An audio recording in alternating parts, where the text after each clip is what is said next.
Chapter 42. Kill me. For a while, we would dodge the bear. It seemed like we were making a mud circle as much as we were destroying the grass with this dance of death. It started to snow lightly. All the breaths rose to the air, greeting them. Atropos was tiring, I could see that, but so was the bear. We had managed a few sidekicks, but nothing nearly as good as the first. The bear charged once more, but Atropos slipped slightly, not falling, but enough to where his side was turned to the bear. Without thinking, I took my thick leather boot and kicked at the bear's head as it tried to bite, but with a broken jaw, it was not possible.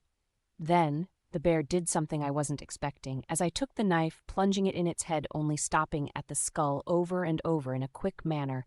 Blood came rolling out. But the bear slightly lifted itself to my pants leg, pulling me down off Atropos, who didn't run. He just started rearing, nearly landing on me a few times as I dodged the best I could. The bear didn't seem to be paying the horse much attention because it was all on me. The bear took his paw and pulled me under his body more, roaring into my face, his flapping bottom jaw swaying on my neck. What happened next brings a sickness to my spine. Its blue eyes were directly looking into mine. It made a new sound, nearly deep human. Kill me, it mumbled, or so I thought it sounded. I paused, taking the knife I still held and shoved it into its neck a few times, but it just couldn't get past the fatty layer. I saw the bear's paw starting to rise. It would only take one swipe from its blood-stained claws to do me in. But I felt its entire body fall on mine, the weight pushing the knife further and further in. Had I actually stopped it? Vida, the bear still breathing slightly, was rolled off of me. I looked to who it was moving the bear. Vida, are you all right? It was Abel. I felt as though I was suffocating from the bear's weight. Abel? He moved the bear easier than most. I forgot sometimes just how strong he was. Now his muscled body was a match for even Galder nowadays, but he was much taller and clumsy. I took another breath sitting up. Vida, tell me, are you hurt? He rubbed his hands through his hair in panic and confusion on what to do. Yeah, I managed out at first. He picked me up in his arms. Where are you hurt, Vida? No, I'm okay. Put me down. You're sure you're okay? You're covered in blood. I looked down. I truly was soaked in blood, my pants torn to shreds, but only slight claw marks, nothing too deep they would heal. I think I'm okay. Just put me down. But Abel held to me, putting his head on mine.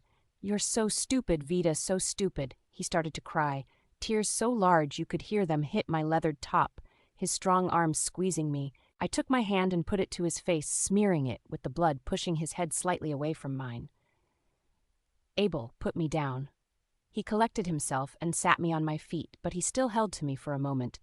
Then, getting on his knees, he held my arms as he looked me over. He then shook my shoulders slightly, holding with such a strong grip it almost hurt. What were you thinking? Wasn't doing much thinking if it came up on me too quick. You should have run, Vida. Your horse could have gotten away. I don't think we would have gotten far. You didn't see this thing. It's fast. As I looked over to the bear, I saw a few arrows in its side. Through all the roaring, I hadn't heard a single arrow hit it, but I could tell by the feathered ends it was Abel's. The bear was still breathing shallow breaths, but it sounded like it was coming through a tube. Abel went over to it, pulling out the knife from its bloodied target.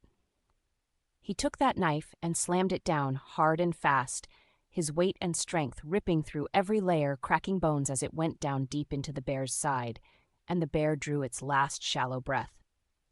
Abel rubbed the blood off the knife on his pants. Then he grabbed Atropos' reins and brought him over to me, handing me the knife.